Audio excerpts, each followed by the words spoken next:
Vous savez, toujours très prompt et réactif, le patron de l'OL, président délégué de l'OL, Jean-Michel Aulas, sur Twitter. Ryan est un enfant du club qui s'inscrit dans notre projet. Le voir courtisé est normal et nous rend fiers de notre académie aussi. Mais l'avoir avec nous est bien plus important que tout.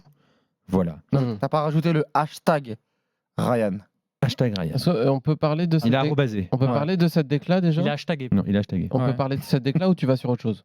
Écoute, tu peux y aller, vas-y. Ok. Et après, je continue. Parce que là, dans la déclaration, moi, ce qui me plaît, maintenant j'ai pris l'habitude avec Jean-Michel Aulas, c'est que lui, ce qui lui plaît en fait dans l'histoire de Cherki, en tout cas ce qu'il met en avant, c'est que de le voir courtiser, c'est le symbole de la réussite.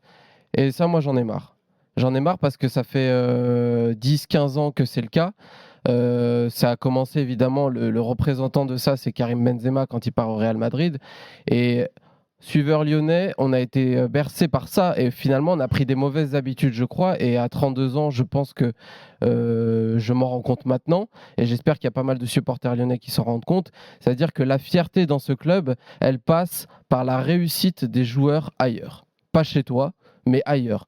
Et ça me plaît pas du tout. Et ce raccourci-là qu'on a pris avec Jean-Michel Aulas et qui est très bien expliqué dans son tweet d'ailleurs, qu'il assume totalement, c'est la preuve en fait que dans ce club, tout le monde est vendable. C'est-à-dire que Cherki, Fekir à une époque c'était pareil, Ndombele c'était pareil, Oussem Aouar c'était pareil. Et que le premier responsable de cette situation-là, c'est le président. C'est lui-même qui le met en avant.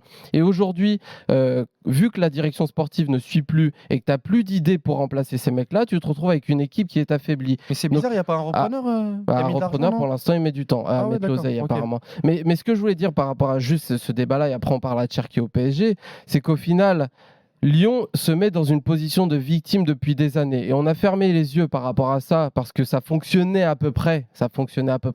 Mais maintenant que ça ne va plus, je trouve que c'est un club...